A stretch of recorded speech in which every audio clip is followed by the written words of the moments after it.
Casting crown, lifting hands, bowing. It's all we've come to see. Casting crowns, lifting hands, so bowing low. It's all we've come to see. Adonai, Adonai. All right, guys, you're welcome back. All right, we'll have 11 participants. Please, let's just exercise some few seconds while others join us so that I can just go into how to scale in. And then you just, if you have a demo account, you can practice it in your demo first of all. Practice the scaling in your demo first of all, and kind of have a grip of it. Then you can then try it in your live account and you see how profitable you are going to be. So I was actually talking about support and resistance. I was talking about ceiling and floor in the market. Now, this ceiling and floor are very essential, and I'll be showing you what a ceiling looks like and what a floor looks like. So first of all, let me do this, guys. Let me see if I can hide. All right, beautiful. So what I just did now is I just hid my Bollinger Band. I just hid my Bollinger Band. I want to show you something without the Bollinger Band. You can see how naked my chart is. Price is just naked. Now, let me draw my resistance. Remember, I told you resistance is ceiling, an area up where price gets to up and cannot go up. So let me just quickly show you that now. Alt H. I just drew a line, guys. Can you see this line? Let me tick in it. Let me tick in it so it can be very, very obvious. All right. Can you see this line, guys? Now let me show you something. Let's consider this place to be A. Do you see how price came from under hit this place? This is 5 minutes, came back down, came back, hit it, came back down, came back, ranged around here, B, range, hit it here, could not break it, came back down, and I'll show you why it is coming back down to this area and not passing this area, and came and succeeded in breaking it here, went up and came back and ranged around it. Now, the former resistance, here it was a resistance, became a support around here until price was able to break it and came back and tested it as a resistance. And you can just see how price is ranging around this area. Now, with my naked eyes, I can look at this chart and I know where my resistance are. Why? Because of practice. So I know what to expect. So every time I'm in the market, even when my Bollinger Band is wrapped around this thing, I know what to expect. Now, do you need to draw this line? No. You can just use your eyes. Let me remove the line.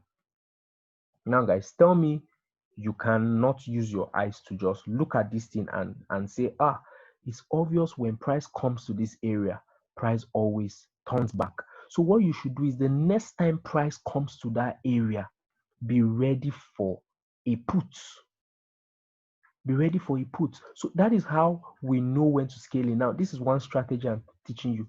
Be ready for a put. The next time price comes to this area, I'm ready for a put. So what I will do is I will now look at what was the last area price reached. What was it? That peak. What was that peak? What was that peak? When I get that peak, I come to the right side of my screen where the price is actually located. I come to the right side of my screen and I say, okay, that is the area I'm looking out for. I'm looking out for now. If you look at the right side of my screen, you see that price is at 247. So for instance, if we're in the market, that is what I'm going to call out for you guys. I'll say expect a potential sell, a potential put on USD card at the 247 areas. Now, you can see how price got to the 247 areas around here, broke it up, but then all you might need to do is roll over. You can see how we respected it and came down. it respected it and came down. This is why your currency strength is important. As far as your currency strength is telling you that CAD is stronger than USD, it will hit that resistance and come down. You might not be asking, all right, Femi, why is it that at this place the price came and did not go rejected, it pushed up? Now let me show you something. Do you see this red candle here? That was a sign of rejection. It was a rejection of this zone. But what pushed price up is what we call our currency strength.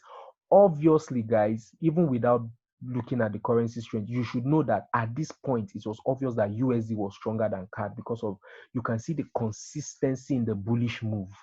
You can see the consistency in the bullish move. You should know that USD was strong and CAD was weak. That was why USD was able to push CAD. But then, even when it got to this, our 247 areas, our 247 areas, you could still see a rejection. You could still see price looking like it wanted to come down. But then some people that don't know how to trade with the currency strength, maybe they are in the market at this point, they might want to go and take a sell. Then they roll over and you just see how it keeps going up. They roll over, it keeps going up, and then they say this strategy is not working. Of course it is working, you just don't know how to make it work. That is why never trade against your currency strength, especially in a volatile market. Don't you ever trade against your currency strength. So if your currency strength is telling you USD is stronger than CAD, quietly look for buy opportunities to call. So I am just showing you how to scale in. So you always down. This is scaling in for a put. Refer back. Now look at where price is, guys. Look at where price is currently. Look at where price is. Price is just ranging around this area. Now, if this price begins to come up, now let's do a practical, guys. Are you with me? Please, if you're with me, can you type in 777? You're with me, can you type in 777? If you're gaining value, you're enjoying what I'm saying, you're understanding better, your insight, the eyes of your understanding is being enlightened. Can you type in 77? Beautiful, beautiful, beautiful, beautiful. All right, beautiful. I love your response. Now, pay attention to this closely, guys. Pay attention to this closely. You can see there's no Bollinger Band here. There are no Bollinger Bands here. Thank you. I really appreciate your feedbacks. Wonderful. Nice. Beautiful, beautiful, beautiful. Now, you can see there are no Bollinger Bands here, guys. And without this Bollinger Band, I can trade HFX comfortably just using my support and resistance. Because your Bollinger Band, I read about some of this indicator. The founder of Bollinger, his name is actually, I think it's Alan Bollinger, if I'm not mistaken. The reason why he founded Bollinger Band is because one of the theory he propounded while founding the Bollinger Band was that price is always moving, but your support and resistance needs to also be dynamic. Your support and resistance needs to be moving with price so that traders can have an idea of possible zones where price is going to turn. That was why. So your Bollinger is not a straight line support and resistance. With what I'm saying, with the idea that Alan Bollinger had in mind when he was developing the Bollinger, was that he needed a dynamic support and resistance, a support and resistance that floats with price, that moves with price, but acts as a support and resistance. That was why he formulated, or he invented the Bollinger Band. So with that understanding, you should also know that with your straight line Bollinger, if you know how to work well, you can use this thing. Now look at this, guys. If I want to ask you, if USD CAD, let's say CAD is stronger than USD, and you see USD pushing up, where will you expect a put? Won't you be targeting this area? Won't you be targeting 254? 254 should be your target for a put. Why should 254 be your target? Or remember what I said earlier, always refer to the past. Where in the past was price rejected as a resistance? Where in the past? I'm going to be showing you for call. I'm going to be showing you for call to see how consistent. So you can see that your chart is also telling you what to do. If you pay attention, you can use your simple scalper strategy on Liberty. It's that tool is going to help you milk the market, guys. It's going to help you. I'm teaching you what is in your academy. All these things I'm sharing with you is what Vsquares taught. If you watch video from video 302, from video 302 to video 319, 320. This is what Ms. Visquez and Ivan Cabral were teaching. So I'm teaching you the way they were teaching it. So I'm not teaching you anything new. I'm teaching you what is in your academy. That is why I say your academy is a priceless jewel you have in your arsenal. It's a weapon of mass destruction for you to destroy brokers. If you take the academy and you sit with it, do six videos per day, you'll be amazed. And just do it consistently. You'll be amazed at your level of understanding. Now, look at this, guys. This is the area. Let me put a dynamic resistance there. Why is this showing? Let me put a dynamic resistance here. Let me put a dynamic resistance here. Alt H. Sorry, my chart keeps showing. All right, let me just pull it out from here. Let me pull it out from here. Horizontal line. All right, let me put it here. All right, beautiful. So guys, you can see now, you can see how this candle, buy, hit that place and dropped. You can see how this one ranged to that place and dropped. Now you can see how this one ranged to that place again and dropped. So now I'm in the market and CAD is stronger than USD, but USD manages to push CAD up to this point. If I want to sell and I know that my currency strength is telling me CAD is stronger than USD, because if USD is stronger than CAD, I wouldn't want to sell. Why? Because I will feel like, come on, this thing might break and continue going up. But if CAD is stronger than USD and it manages to push it up to this point, I'll be looking at taking a put at the 247 area. And if CAD is very strong and USD, let me say CAD is 6 and USD is 1, I don't mind taking my trade at the 236 areas and I don't mind rolling over. This is where you take trade number 1 at 236, take another trade at 257, because why? CAD is stronger than USD. And you can see that this price was rejected here. Price again got to this point, was rejected. So you expect another rejection here, not because it is a must that it must be rejected, but because your currency strength tells you that CAD is stronger than USD. So CAD is going to pull USD down. So with that, you can always tell where. So you don't need to even go far, as I did. We're going back here to show you anything. You don't need. All you need to is just refer to the last 2 points where price was rejected in the past. When you are viewing your market, just look back, last 2 points where price was rejected. Try to look at that area. It shouldn't be a straight line. It is usually an area. Let me show you this. It's usually an area, guys. It shouldn't be a straight line. It is never a straight line. It's usually an area. Look at this. Look at this, guys. It's usually an area. Do you see this? See what I'm doing? It's usually an area, so it mustn't be a straight line. Do you see this? So do you see how price got into this area and was rejected? It came into this area again. Is not a straight line. Resistance is a zone. Support is a zone. Is an area where price comes into that area and it gets rejected. Now I expect price to come. So even from the 217 area, I'm already expect. That is why I said, that's why you always hear educators said, take a put at the 290 areas. Why is it 290 area? 290 is a point, not an area. But the surrounding of 290, take your entry at that surrounding. So it can be 2 binary points from 290, that is 288, or it can be 2 binary points above 290, that is 292.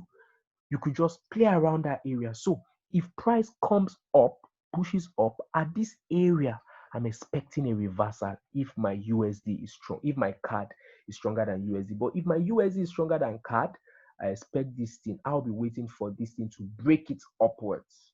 I'll be waiting for it to break it upward. As it applies to put up, so it also applies to call. Now guys, look at this. If you're in the market here when this thing was coming down, and you saw here already in the past that price got to this point, hit this point and came back up, hit this area and moved back up, what do? Look at this area here. This area here, you might be wondering, okay, but Femi, in this area price did not move back up in this area. But guys, look at this. In this area price moved back up. Let me pull this my support down.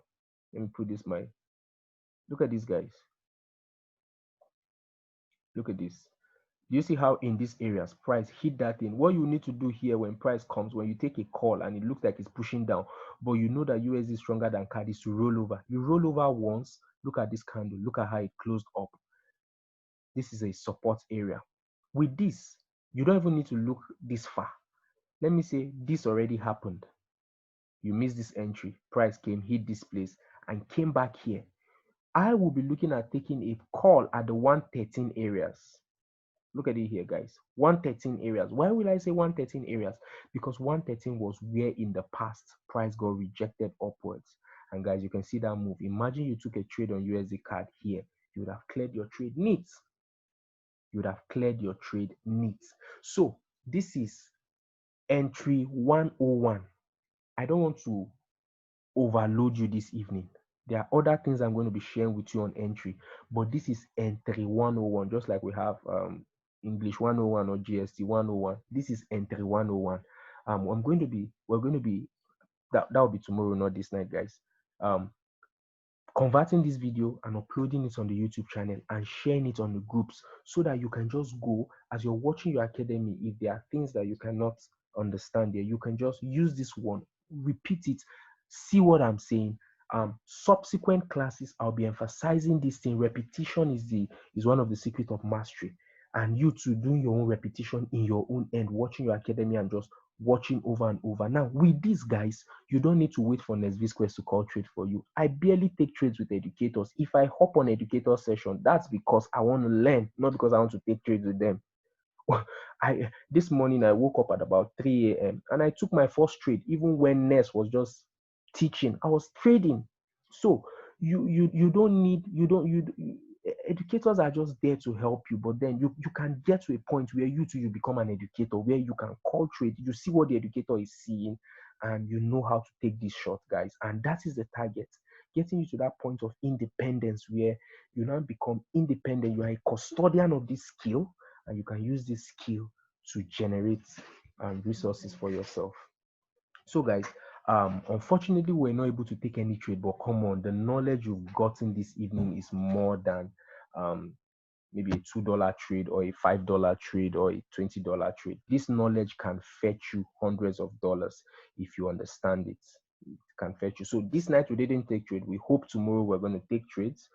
So if you have questions, let me get your questions, please. This is absolutely the thing we need. Beautiful. Thank you very much. Exactly. This is what you need. No spoon feeding. So you have questions, please ask your questions. So this is like I said, entry 101. Thank you so much, sir. Thank you very much, ma'am. This is entry 101. I'm going to be sharing more insights on entry, but with what I shared this night, you can do a lot with what I've shared with you this night. You can do a lot. Thank you pretty much, sir. Thank you, sir. Very grateful. Thank you very much. You can do pretty much with these guys. So tomorrow is another time where we'll be sharing more on entry 102 or 201, whatever it is we're going to call it. We're going to be sharing more on entries. Then hop on the live session tomorrow by 9 a.m. tomorrow. All right, I think we'll be doing it like educators does. Morning session will be for trading. We'll trade more in the morning and do more of education in the night. And then when we see trade ideas, we snipe those trade ideas and we're in and out with the bag. Don't forget, tomorrow morning we're going to be having Nes Visquez by 3 a.m. We're going to be having Matthew Tea by 4 a.m. and we're going to be having Jonathan Nunez, I guess. No, Lopez by 5:45. Lopez by 5:45. These are the three sessions we're going to be having tomorrow. 3 a.m. Jonathan Nunez, Nes Visquez, 4 a.m. Matthew Tea, and 6:45 we're going to be having Daniel Lopez. So guys, see you tomorrow by 9:30 a.m. Have a wonderful, wonderful night rest. Good night and bye-bye. Thank you very much, guys. Thank you very much. Good night.